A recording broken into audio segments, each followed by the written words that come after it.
ಗೃಹ ಸಚಿವರ ತವರು ಜಿಲ್ಲೆಯಾದ ಕಲಬುರಗಿ ಕೇಂದ್ರ ಕಾರಾಗೃಹದಲ್ಲಿ 3 ಜನ ಸಜಾ ಕೈದಿಗಳು ಪರಾರಿಯಾಗಿದ್ದು, ಅಪರಾಧಿಗಳಾದ ಬಸವಕಲ್ಯಾಣ ತಾಲೂಕಿನ ಇಸ್ಲಾಂಪುರ ಗ್ರಾಮದ ಮುಸ್ತಾನ್ ಹಾಗೂ ಔರಾದ್ ತಾಲೂಕಿನ ಸಂತಾನಪುರ ಗ್ರಾಮದ ಸಂತೋಷ್ ಮತ್ತು ಬೀದರ್ ತಾಲೂಕಿನ ಚಿಕ್ಕ ಚೌಡಿ ಸಾಗರ್ ಎಂದು ಗುರುತಿಸಲಾಗಿದೆ.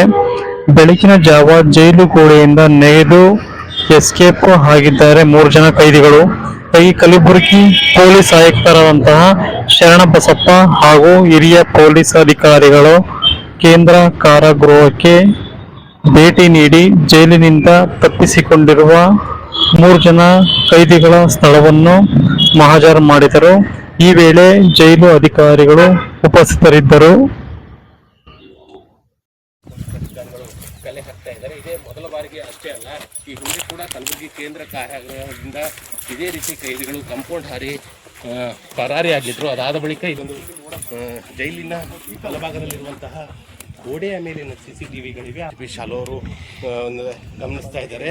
ಸೊ ಯಾವ ರೀತಿಯಾಗಿ ಕೈದಿಗಳು ಬೇರೆ ಕಡೆ ಹೇಗೆ ಎಸ್ಕೇಪ್ ಆಗಿದ್ರು ಎಂಬುದರ ಬಗ್ಗೆ ಇಲ್ಲಿರುವಂಥ ಅಧಿಕಾರಿಗಳಿಂದ ಮಾಹಿತಿ ಕಲೆ ಹಾಕ್ತಾ ಇದ್ದಾರೆ. ಕ್ಯಾಮ್ರಾ ಪರ್ಸನ್ ಮನೀಶ್ ಒಂದಿಗೆ ಪ್ರವೀಣ್ ರೆಡ್ಡಿ, ಪಬ್ಲಿಕ್ ಟಿವಿ, ಕಲಬುರಗಿ.